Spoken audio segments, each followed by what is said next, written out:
अब देखिए दो साइंटिस्ट हैं बेटा जिनको मैं एक साथ में लिखूंगा। एलिमेंट्स को क्लासिफाई करने के लिए दो साइंटिस्ट हैं, एक है बेटा डॉबेराइनर और एक कौन है बेटा न्यूलैंड। ठीक है,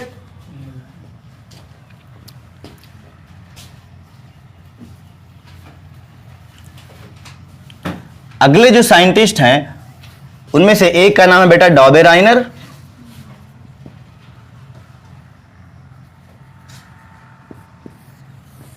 और दूसरे जो साइंटिस्ट हैं उनका नाम है बेटा न्यूलैंड। ठीक है, ध्यान देना। अब देखिए सबसे पहले जो क्लासिफिकेशन किया वो लेवाइजे साहब ने। इससे पहले किसी का ध्यान नहीं गया था कि क्लासिफिकेशन भी किया जा सकता है किसी चीज का। ठीक है, अब इन्होंने शुरुआत कर दी थी लेवाइजर ने। उसके बाद जो कमी थी उस कमी को सुधारने के लिए आगे जो साइंटिस्ट आए उनका नाम क्या था बेटा डॉबेराइनर और न्यूलैंड। डॉबेराइनर ने एक नियम दिया जिसका नाम था बेटा ट्रायड,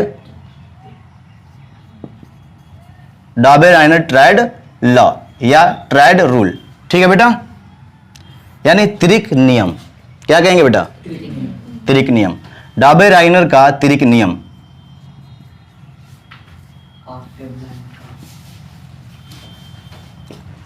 और उसके बाद न्यूलैंड ने कौन सा नियम दिया बेटा ऑक्टेव। ऑक्टेव लॉ का मतलब होगा बेटा अष्टक नियम।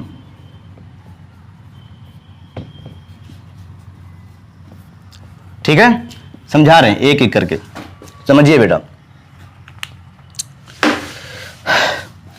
जैसे ही लेवाइजे साहब ने क्लासिफाई किया कुछ एलिमेंट जो है वो तो ना नॉन मेटल में आ रहे थे और ना ही मेटल में आ रहे थे, तो उन्हें लगा कि इनके क्लासिफिकेशन का जो तरीका है वो बेकार है।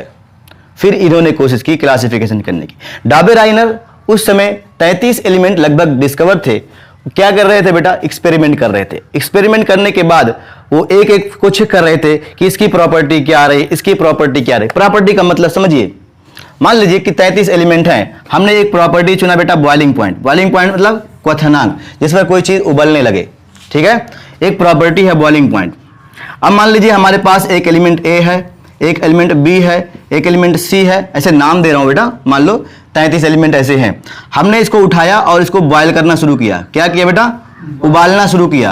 अब जब ये जो एलिमेंट ए है जिस भी टेम्परेचर पर ये बॉयल करेगा हम लोग तुरंत उसको क्या करेंगे बेटा नोट कर लेंगे। मान लीजिए इसकी किस टेम्परेचर पर बॉयल करने लगा बेटा 45 डिग्री सेल्सियस पर, तो इसका बॉइलिंग पॉइंट कितना हो गया 45 डिग्री सेल्सियस। ठीक है, अब आगे हम लोग एक्सपेरिमेंट करेंगे, इसका बॉइलिंग पॉइंट देखेंगे और इसका बॉइलिंग पॉइंट हम देखेंगे, जो भी आएगा उस तुरंत क्या कर लेंगे बेटा हम लोग नोट कर लेंगे। मान लीजिए कितना आ गया बेटा 75 डिग्री सेल्सियस। ठीक है, तो ऐसे अलग अलग एलिमेंट का जो बॉइलिंग पॉइंट आएगा क्या होगा बेटा अलग अलग आएगा। लेकिन कुछ ऐसे एलिमेंट मिल रहे थे जिनके बॉइलिंग पॉइंट बहुत ही क्या होते थे बेटा एक जैसे होते थे, बहुत करीब होते थे, सिमिलर होते थे, एक जैसे होते थे। ठीक है, जैसे इसका बॉइलिंग पॉइंट 45 है और 75 में बहुत ज्यादा अंतर है ना, लेकिन अगर 45 और 46 है तो बहुत ज्यादा अंतर नहीं है। तो हम कह देंगे कि उस एलिमेंट, मान लीजिए डी एलिमेंट है, इसका हमने प्रॉपर्टी चेक किया, वही प्रॉपर्टी बॉइलिंग पॉइंट, और इसका बॉइलिंग पॉइंट कितना आ गया, मान लीजिए कितना आ गया बेटा 45.5 आ गया, 45.5 डिग्री सेल्सियस आ गया। मतलब इसका बॉइलिंग पॉइंट किसके नजदीक है, ए वाले के नजदीक है। मतलब इनकी प्रॉपर्टी और इनकी प्रॉपर्टी यानी गुण कुछ सिमिलर है कि नहीं, समान है, जो एक जैसे टेम्परेचर पर जो है क्या हो रहे हैं बेटा उबलने लग रहे हैं। या बॉइलिंग पॉइंट ले लें, मेल्टिंग पॉइंट ले लें, बहुत सारे ऐसे क्या बेटा जो है गुण होते हैं जिसको लेकर एक्सपेरिमेंट करते हैं साइंटिस्ट, भौतिक गुण, रासायनिक गुण। तो डॉबेराइनर साहब उस समय जितने भी एलिमेंट ज्ञात थे उनको लेकर क्या कर रहे थे बेटा एक्सपेरिमेंट कर रहे थे। तो इन्हें कुछ ऐसे एलिमेंट के समूह मिले, कुछ ऐसे एलिमेंट के समूह मिले जो एक जैसी प्रॉपर्टी को शो कर रहे थे बेटा। कुछ ऐसे एलिमेंट के समूह मिले जो एक जैसे प्रॉपर्टी को शो कर रहे थे। उस समूह में कितने एलिमेंट थे बेटा, 3। कितने? डॉबेराइनर साहब जब एक्सपेरिमेंट कर रहे थे, सारे एलिमेंट के बारे में अच्छे से पढ़ रहे थे, अध्ययन कर रहे थे, तो उन्हें 3 एलिमेंट्स का समूह मिला जो एक जैसी प्रॉपर्टी को शो कर रहा था। और उसी समूह को उन्होंने क्या कह दिया बेटा, त्रिक कह दिया। क्या कह दिया, ट्राइड। ट्राइड का मतलब ऐसे नहीं लगता, त्रिक का मतलब 3, त्रिक जैसे लग रहा है कि 3 से बना हुआ। ठीक है बेटा, तो इनके जो समूह बने थे उस समूह में तीन तीन एलिमेंट थे, तीन तीन तत्व थे, इसलिए उस समूह का नाम पड़ा क्या बेटा? त्रिक, यानी ट्रायड। इंग्लिश में इसको क्या बोलेंगे बेटा? ट्रायड, और हिंदी में इसको क्या कहेंगे? त्रिक। तो डॉबेराइनर साहब कुछ त्रिक बना दिए, यानी कुछ ग्रुप बना दिए, सारे नहीं बनाए। तो थोड़ा सा लिख लें।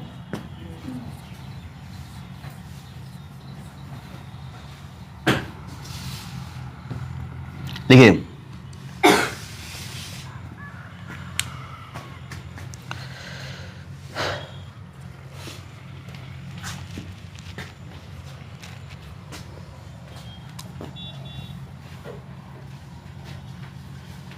इन्होंने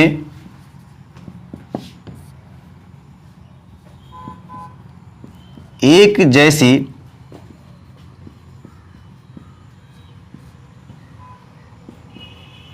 प्रॉपर्टी, मतलब गुण, एक जैसी प्रॉपर्टी वाले एलिमेंट्स के समूह बनाए।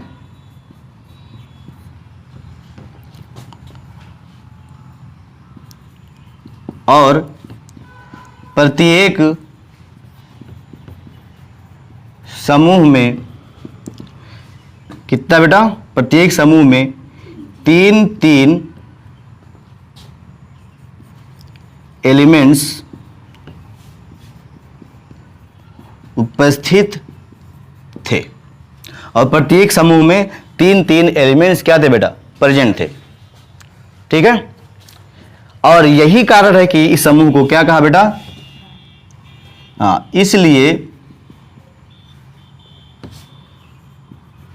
इन समूहों को, या ग्रुप बेटा, समूह मतलब ग्रुप, इसलिए इन समूहों या ग्रुप में लिख दे रहा हूं, ग्रुप्स को ट्रायड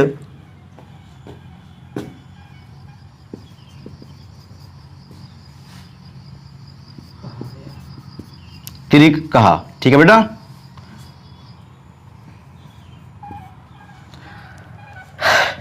लिख लिया बेटा। इन्होंने क्या किया बेटा? एक जैसी प्रॉपर्टी को, एक जैसी प्रॉपर्टी वाले एलिमेंट के समूह बनाए, और उस समूह में तीन तीन एलिमेंट थे, और इसलिए उस समूह को एक नाम दिया जिसको ट्रायड कहा गया। ठीक है बेटा, अब देखिए ट्रायड की एक खास बात क्या थी? ट्रायड की खास बात क्या थी? ये लिख लिया, मिटा सकता हूं? यस। समझ में आ रहा बेटा? अभी कुछ समझाया नहीं, समझ में क्या आएगा? अब मान लीजिए एक समूह ऐसे बनाया, ये देखिए, ये समूह मान लीजिए इसमें ए और बी और सी तीन एलिमेंट हैं। एक ये ऊपर से नीचे एक समूह है जिसमें ए बी सी तीन एलिमेंट हैं। ठीक है बेटा, अब इनकी एक खास बात यह है कि समूह में जो एलिमेंट इन्होंने रखे थे उनके एटॉमिक मास के बढ़ते हुए क्रम में रखे थे। ठीक है, इन्होंने समूह में एलिमेंट को जो ऊपर से नीचे रखा था उनके एटॉमिक मास के बढ़ते हुए क्रम में रखा था। और फिर क्या देख रहे हैं कि इस समूह में, यानी इस त्रिक में या इस ट्रायड में जो दूसरा एलिमेंट है, यानी सेकंड जो एलिमेंट है, वो पहले, और उसकी जो प्रॉपर्टी होती है वो पहले और तीसरे एलिमेंट के एवरेज प्रॉपर्टी के बराबर होती है। किसके बेटा? एवरेज प्रॉपर्टी के बराबर होती है। इन्होंने कहा कि हमारे समूह में जो एलिमेंट रखे गए हैं वो एटॉमिक मास के बढ़ते हुए क्रम में रखे गए हैं। और इस समूह में की एक खास बात यह है बेटा कि इस समूह में जो सेकंड एलिमेंट है उसकी प्रॉपर्टी पहले और तीसरे एलिमेंट के औसत प्रॉपर्टी यानी एवरेज प्रॉपर्टी के बराबर होती है। चाहे चेक करके देख लीजिए। तो लोगों ने चेक करना शुरू कर दिया। पहले इसको लिख लें, चलो इस बना लेते हैं पहले। ठीक है, लिख लें पहले, उसके बाद फटाफट इन्होंने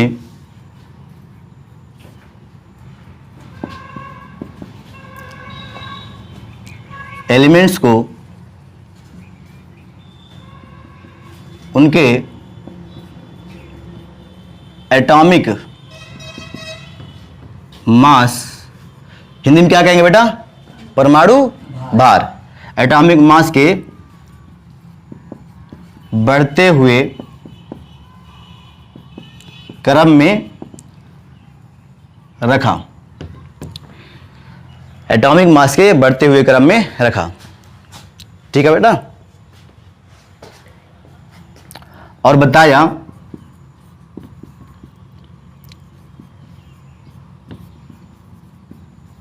कि ट्रायड में उपस्थित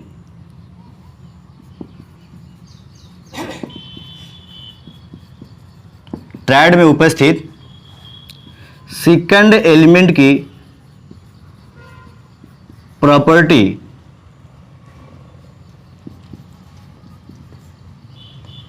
फर्स्ट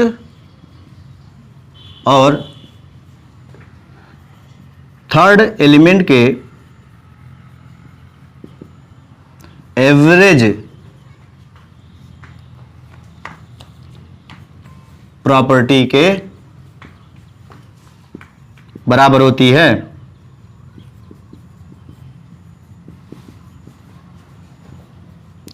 ठीक है बेटा, इन्होंने एलिमेंट्स को उनके एटॉमिक मास के बढ़ते हुए क्रम में रखा और बताया कि ट्रायड में उपस्थित जो तीसरा एलिमेंट है, तीसरे एलिमेंट की प्रॉपर्टी, तीसरे एलिमेंट की, यहां पे की लिखना, तीसरे एलिमेंट की प्रॉपर्टी फर्स्ट और थर्ड एलिमेंट के एवरेज प्रॉपर्टी के बराबर होती है। ठीक है, आइए हाँ, कोई भी प्रॉपर्टी, यस। अब यहां पर देखना, इसको हम लोग समझते हैं, लिख लिया बेटा, हाँ, इस चीज को हम लोग समझते हैं। जैसे अब इन्होंने एक ट्रायड बनाया और उस ट्रायड में लिथियम, सोडियम और पोटेशियम था।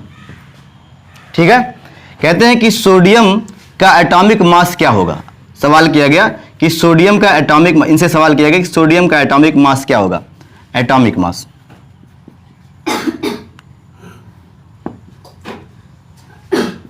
क्या होगा, तो इन्होंने कहा आप हमें यह बता दीजिए कि लिथियम का एटॉमिक मास क्या है और पोटेशियम का एटॉमिक मास क्या है। इनसे पूछा गया कि आपका ट्रायड एक है लिथियम, सोडियम, पोटेशियम, जो एटॉमिक मास के बढ़ते हुए क्रम में आपने रखा है, बताइए जो सेकंड वाला एलिमेंट है उसका एटॉमिक मास क्या होगा। तो उन्होंने कहा आप मुझे लिथियम और पोटेशियम का बता दीजिए, बस मैं इसका बता दूंगा। तो लिथियम का कितना बेटा, 7, लगभग 7। ठीक है बेटा, हम लोग 6.9 समथिंग रहता है, हम लोग 7 मान लेते हैं जब भी कैलकुलेशन करना होता है। सो 7 इसका एटॉमिक मास, इसका एटॉमिक मास कितना बेटा, 7 होता है। ठीक है, अच्छा पोटेशियम का एटॉमिक मास ये देखिए, बता बेटा, 39 यार, याद कर लो, कह रहे हो याद है मैं 30 तक, कैसे याद है, 39। इसका एटॉमिक मास 7, इसका एटॉमिक मास 39, 39। अब दोनों का क्या करें, एवरेज निकालें। क्या करें बेटा, क्योंकि एटॉमिक मास एक गुण है बेटा, तत्वों का जो एटॉमिक मास होता है वो उनका क्या होता है बेटा, एक प्रॉपर्टी या उनकी गुण है।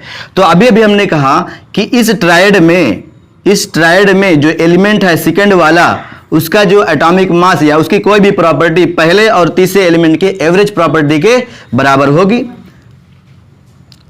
ध्यान देना, अब पहले और तीसरे एलिमेंट की एवरेज प्रॉपर्टी आइए हम लोग निकालते हैं, फर्स्ट, सेकंड और क्या बेटा, थर्ड। अब देखना, पहले और थर्ड एलिमेंट की एवरेज प्रॉपर्टी निकालना है। तो यहां पे एवरेज प्रॉपर्टी हम लोग एटॉमिक मास माने हैं ना, तो दो लोगों के बीच एवरेज निकालना है, तो 7 + 39, दो लोगों के बीच निकालना है तो डिवाइड बाई 2। ठीक है बेटा, और ये ऊपर जोड़ोगे कितना आएगा, 39 और 7 कितना आएगा, 46, डिवाइड बाई 2 कितना आएगा बेटा, 23। ये देखिए, तो सोडियम का कितना होता है एटॉमिक मास, 23। आज हर बंदे को पता है कि सोडियम का जो एटॉमिक मास होता है वो कितना होता है बेटा, 23। ये देखिए, एकदम सटीक बैठ रहा था। एटॉमिक मास सर कंफर्म क्यों नहीं होता है? मतलब वैल्यू नियरेस्ट में होता है और इधर होता है तो कुछ आगे मान लेते हैं, कम मान लेते हैं, कैलकुलेशन करने के लिए, सिर्फ कैलकुलेशन करने के लिए। इसका कोई कंफर्म वैल्यू नहीं देते हैं एटॉमिक मास की? क्यों नहीं देते हैं, एटॉमिक मास की एग्जैक्ट वैल्यू देते हैं यार, कैसी बात है। क्लोरीन की 35.5 है, उसमें उसके कई आइसोटोप होते हैं, तो उसका एवरेज निकालते हैं। एवरेज निकालने के बाद जो आता है वो उसको हम लोग कैलकुलेशन में यूज करते हैं। ठीक है बेटा। तो हम लोग कैलकुलेशन के लिए जैसे 39.1 अगर किसी का एटॉमिक मास है तो हम लोग कितना मान लेते हैं, सिर्फ हम लोग हैं, किताब वाले भी मान लेते हैं। ठीक है, तो कोई दिक्कत नहीं होना चाहिए आपको। तो ये आप नोट कर लें जल्दी से।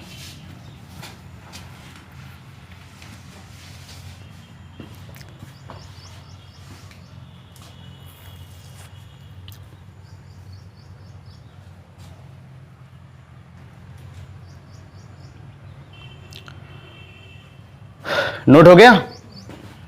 कहा सर जी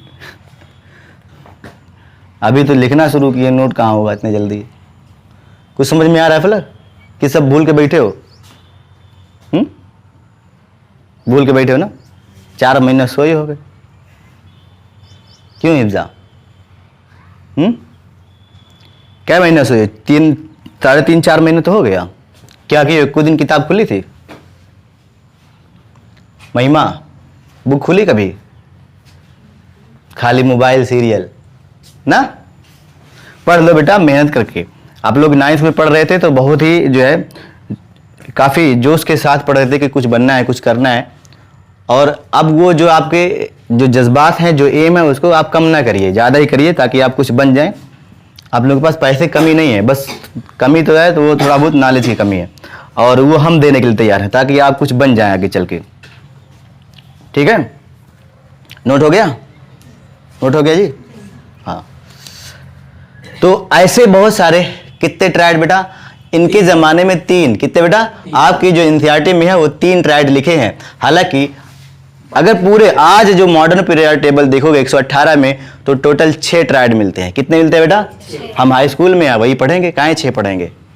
ठीक है, 3 ट्रायड तो इन्होंने दिए थे, और आज जो इनका जो कंसेप्ट है, जो 118 एलिमेंट में देखते हैं तो 6 मिल जाता है।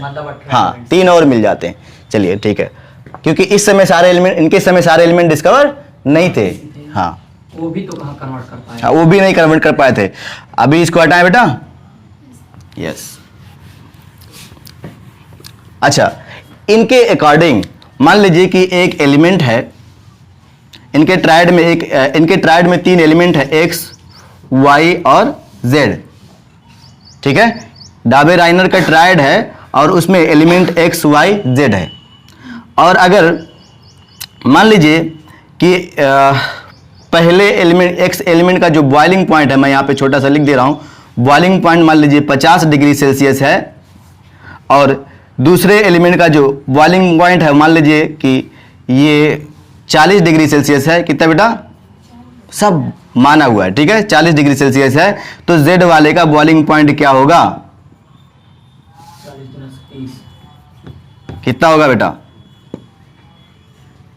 42? कितना होगा? 40 × 80 80 - 50 30। ये देखिए, मैथ वाले हैं, थोड़ा सा दिमाग लगा लिए। कैसे निकालोगे? बहुत आसान है यार।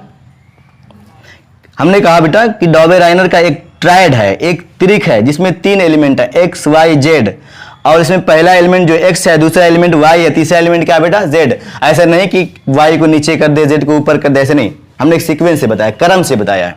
ठीक है, तो अब पहले एलिमेंट जो एक्स है उसका boiling point 50 degree Celsius, Y का boiling point 40 degree Celsius, Z का पूछा गया है। हम जानते हैं कि डाबे-राइनर के अकॉर्डिंग जो बॉइलिंग पॉइंट है दूसरे वाले का कोई भी प्रॉपर्टी, यार अभी मैंने बताया, दूसरे वाले का कोई भी प्रॉपर्टी वो किसके बेटा? किसके बराबर होगी? यानी पहले और तीसरा कौन है बेटा? जेड के एवरेज प्रॉपर्टी के बराबर होगी। यही चीज तो मैंने लिख दिया, डाबे-राइनर साहब ने जो बोला था कि सेकंड एलिमेंट की कोई भी प्रॉपर्टी यानी वाई की कोई भी प्रॉपर्टी फर्स्ट यानी एक्स और जेड के कोई भी प्रॉपर्टी के बराबर होगी। काम कर लिया जाए, वाई की वैल्यू रख दी जाए। वाई की वैल्यू क्या बेटा? यहाँ पर 40 डिग्री सेल्सियस, और एक्स की वैल्यू 50। जेड आपको निकालना है। क्या करना बेटा? निकालना है। यानी यहाँ पे हम जेड ही रहने देते हैं, और यहाँ पर क्या कर दे बेटा? 2। इसका गुणा इधर हो जाएगा, तो कितना हो जाएगा बेटा? ये 80, और यहाँ कितना है? 50। ये कितना बेटा? जेड निकालना है, इसको इधर ले आए तो माइनस हो जाएगा, प्लस है इधर आएगा, माइनस हो जाएगा। तो बताओ बेटा जेड बराबर, मैं इसको इधर लिख दे रहा हूँ। ठीक है, चलो एक बार इधर कर दे रहे हैं, तो ये 80 प्लस में है, ये 50 आया तो -50 बराबर कितना बेटा? जेड। कितना हो गया Z बराबर बेटा, समझ में आया ना, चाहे इधर लिखो चाहे इधर लिखो, आ गया ना। देखो वो ऐसे बता दिए थे, तो तुम लोग भी कर सकते हो, क्या दिक्कत है। बस मेरा कहने का मतलब ये था कि तुम लोग कहीं ऐसा ना कर देना कि सर दोनों लोगों की क्या कहते हैं, दोनों लोगों की जोड़ दिए हैं 50 और 40 और बटे 2 और कितना आ गया बेटा 90/2 यानी 45 डिग्री से। गलत, ये थोड़ी करेंगे यार कि दोनों का जोड़ लिया दूसरे डिवाइड कर दिया, हो गया नहीं। पहले और तीसरे एलिमेंट के एवरेज प्रॉपर्टी के बराबर दूसरे एलिमेंट की प्रॉपर्टी होती है। समझ में आया, समझ में आ गया बेटा, नोट कर लो ये भी।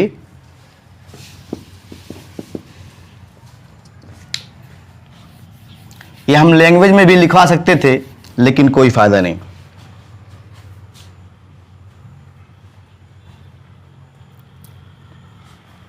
क्या ये डायबेराइनर का कोई ट्रायड है? नहीं, हम सिर्फ एग्जाम्पल दिए हैं आपको, ठीक है।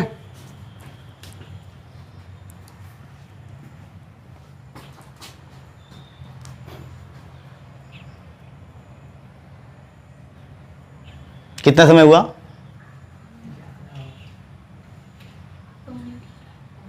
10:43। वीडियो लंबी हो जाएगी। 9:50 मतलब 10:43 कितना हुआ? और 10:53 1 घंटा। अभी 53 मिनट हुआ, उसमें 1 घंटा हो सकता, बता दिया पहले से आगे थे। अच्छा अच्छा, चलिए तो ये आज यही कंप्लीट हो पाएगा डायबेराइनरी। और अक्सर मैं भी वीडियो यूट्यूब पे देखता हूँ, अगर जो लंबी वीडियो रहती है उसको रिजेक्ट करता हूँ। ध्यान देना बेटा, पार्ट पार्ट भी बनाना चाहिए तो लोग अक्सर तो कोई दिक्कत नहीं है। ये आपने सीखा। अब एक चीज और कि डायबेराइनर साहब जितने भी एलिमेंट्स थे, मान लीजिए 32 एलिमेंट, कितने ट्रायड बनने चाहिए थे बेटा? 32 के अकॉर्डिंग 30 एलिमेंट इनके समय थे। अगर 3 एलिमेंट के समूह बनाए थे, कितने समूह बनने चाहिए थे? 10। कम से कम 10 बनने चाहिए थे। अगर 32 एलिमेंट थे, कितने बनने चाहिए थे? 10 बनने चाहिए थे ना, नहीं बने। कितने बने? 3। यानी जितने एलिमेंट्स थे सबको ट्रायड में नहीं बदल पाए। भाई कोई काम काहे करने जा रहे हो जो पूरा नहीं कर पा रहे हो, तो मतलब इनका भी रूल बेकार। तो अगला पॉइंट लिखे बेटा, इन्होंने सारे एलिमेंट्स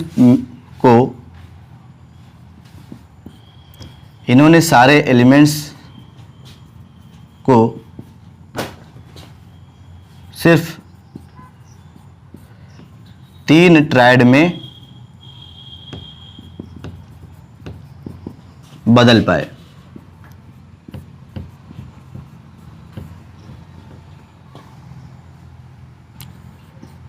इसलिए इनका भी नियम क्या हो गया बेटा? अमान्य हो गया।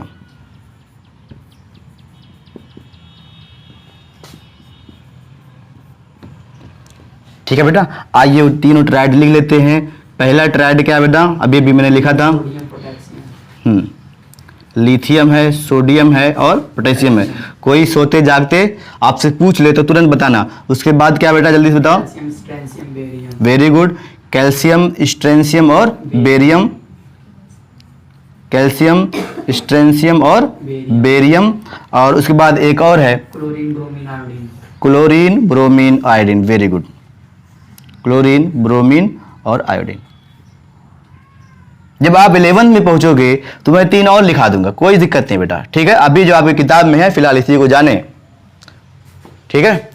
तो जो 3 है वो डायबेराइनर साहब नहीं बनाए, वो हम लोगों ने देखे कि ये देखिए इनका रूल जो है वो कुछ लोगों पर और वैलिड हो रहा है। अगर 118 पता है तो हम लोग भी हाँ बना सकते हैं, क्यों नहीं, ठीक है।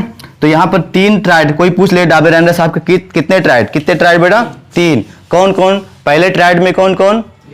Lithium, sodium, potassium. दूसरे ट्रायड में कौन? Calcium, strontium, barium. तीसरे में क्लोरीन, ब्रोमीन, आयोडीन। ठीक है, ऐसे सीक्वेंस से याद होना चाहिए।